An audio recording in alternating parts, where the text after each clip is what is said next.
Story time. Asking, hey, can we get Ventolin? And typically I'd normally get this over the counter, no prescription whatsoever.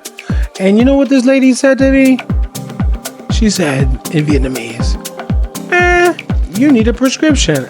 And we both looked at each other like, what? That's crazy.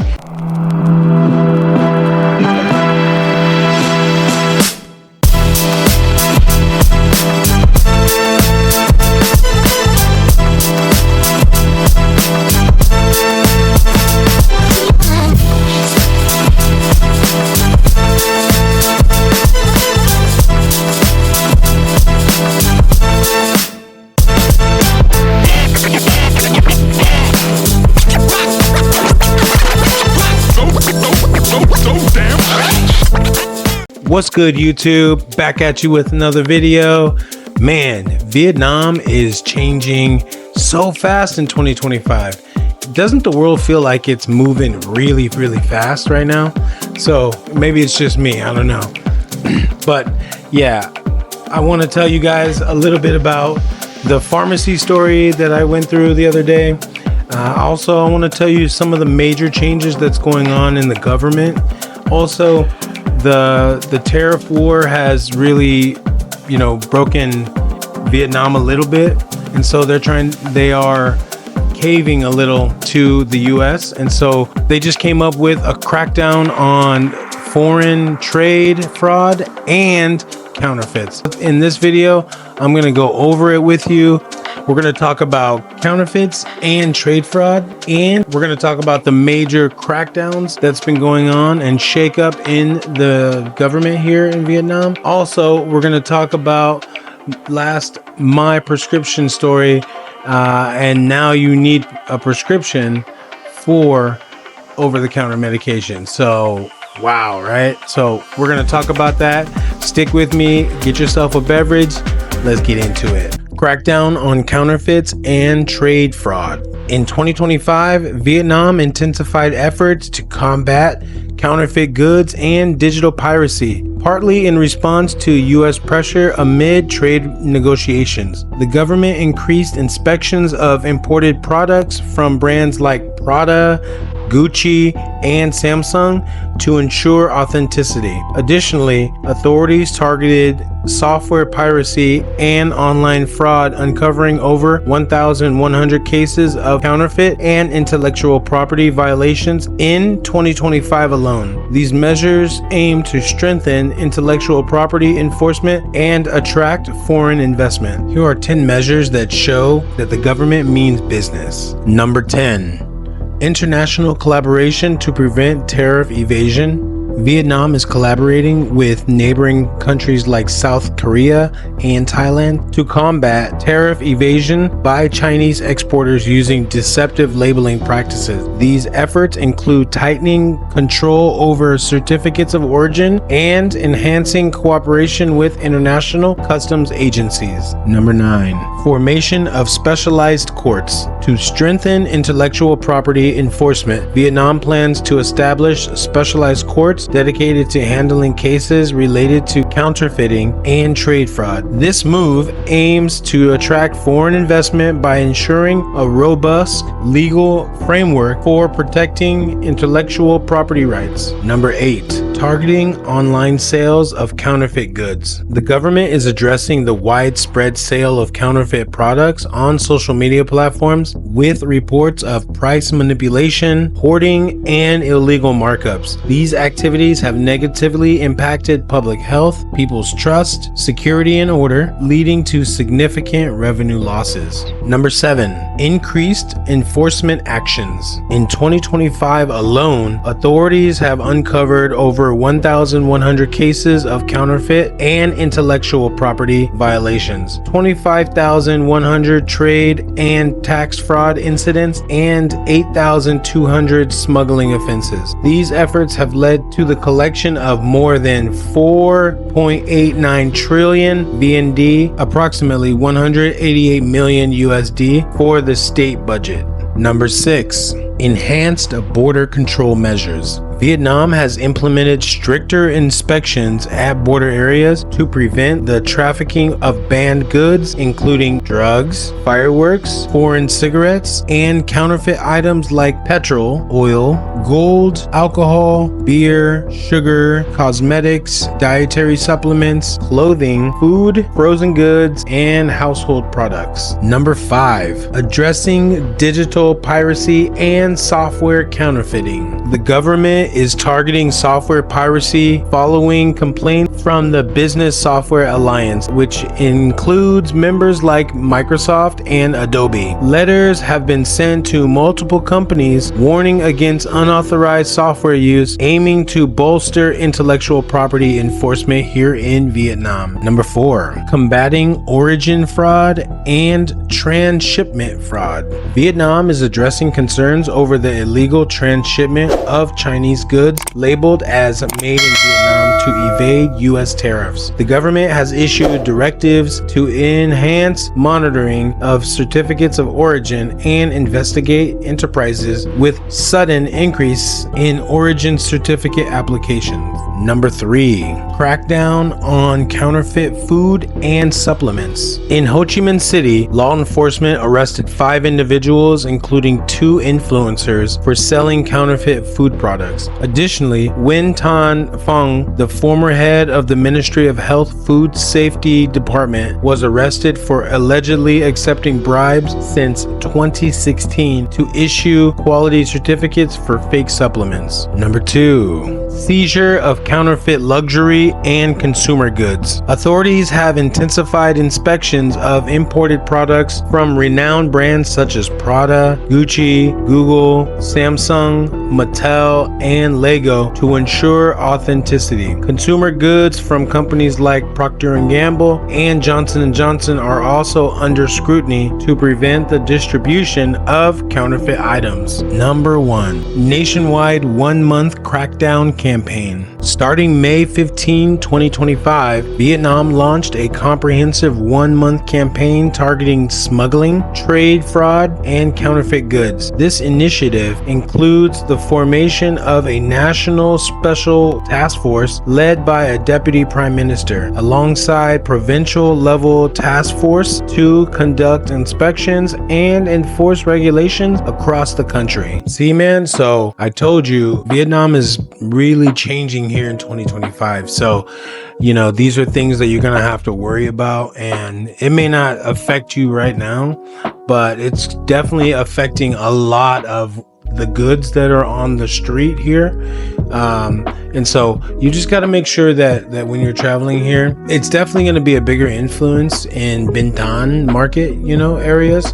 And in these little markets, I can see that these markets are drying up. So all these markets that have been around here, and now in 2025, they're like literally gone. So it's kind of crazy. And I live like 25 minutes away from downtown, like Ho Chi Minh City. And so, but it's affecting these areas out here as well. Just be mindful when you're traveling. So next, let's talk about the crackdown and the reforms that are going on within the government here in Vietnam. All right, man. So now we're going to go ahead over and talk about the reforms within the government that's been going on here within the last 18 months. So major bureaucratic reforms for a leaner government. In early 2025, Vietnam's National Assembly approved significant bureaucratic reforms aimed at reducing government bodies by up to 20%. The plan includes merging ministries and state agencies to cut costs and enhance administrative efficiency. Deputy Prime Minister Nguyen Hoa Binh emphasized the need for competent state officials, noting that poor performance will no longer be tolerated. This restructuring aligns with a global post-pandemic cost-cutting measure that will impact around 100,000 state officials. Here are 10 bureaucratic major reforms that have been happening here in Vietnam this year. Number 10, merging of key ministries. The Ministry of Planning and Investment is merging with the Ministry of Finance to form a consolidated body overseeing both fiscal policy and investment planning. Another example, the Ministry of Transport is combining with the Ministry of Construction, aiming to unify infrastructure development and transportation planning. Number 9, dissolving of redundant agencies. The National Financial Supervisory Commission is being dissolved, with its functions transferred to the Ministry of Finance and the State Bank of Vietnam. The State Capital Management Committee is also being dissolved, with responsibilities reassigned to relevant ministries. Number 8, restructuring of the National Assembly. The National Assembly is reducing its committees from 9 to 7, merging overlapping functions to enhance legislative efficiency. The Legislative Research Institute and National Assembly Television are being closed, with their roles absorbed by other entities. Number 7, streamlining at the provincial and district levels. By 2025, Vietnam plans to reduce 343 specialized agencies under provincial people's committees, achieving a 29% reduction.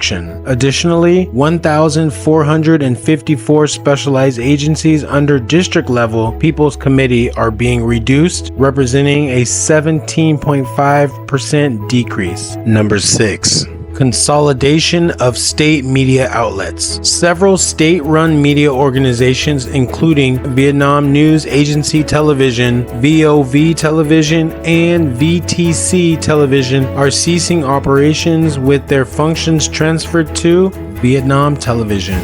Number 5, reduction of government workforce. The restructuring aims to cut over 22,000 government positions, including getting rid of 13 general departments, 519 departments, and 219 bureaus. Number 4, the formation of the Ministry of Ethnic and Religious Affairs.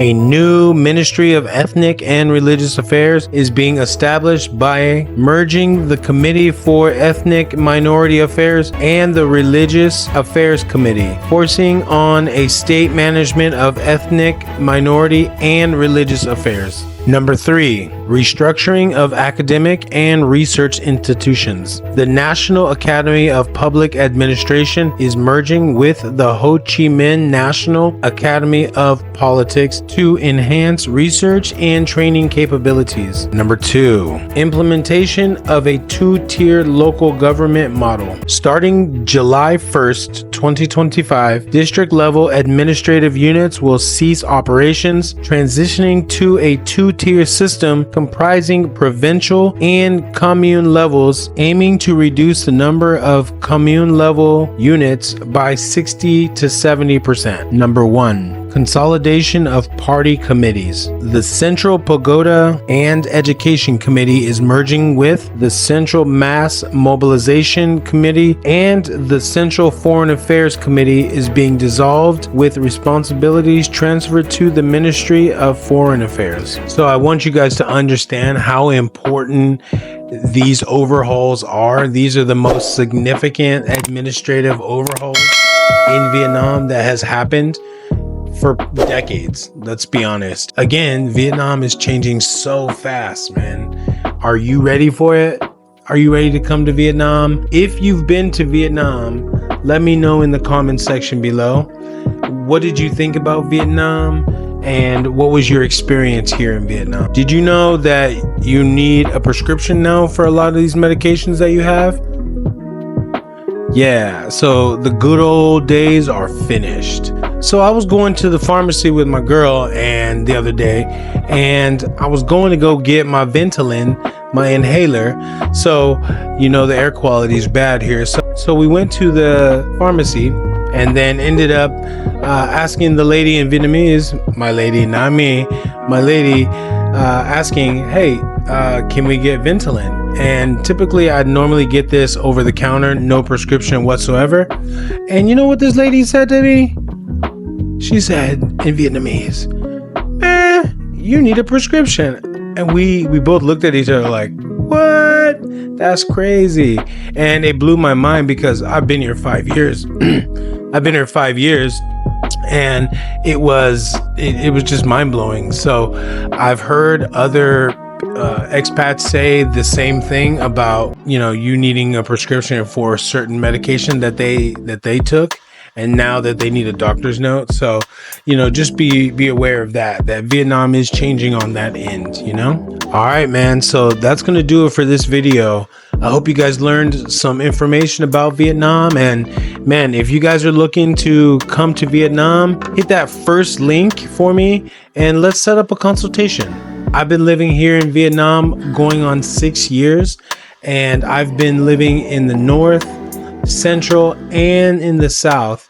And so I have been through a lot here in Vietnam, and I don't want you guys to have to go through that, what I've gone through, you know what I mean? So let me fast track that for you. And in the meantime, if you have any questions, leave them in the comment section below. And if you like this video, check out this video to learn more about what's going on with this new 10-year visa.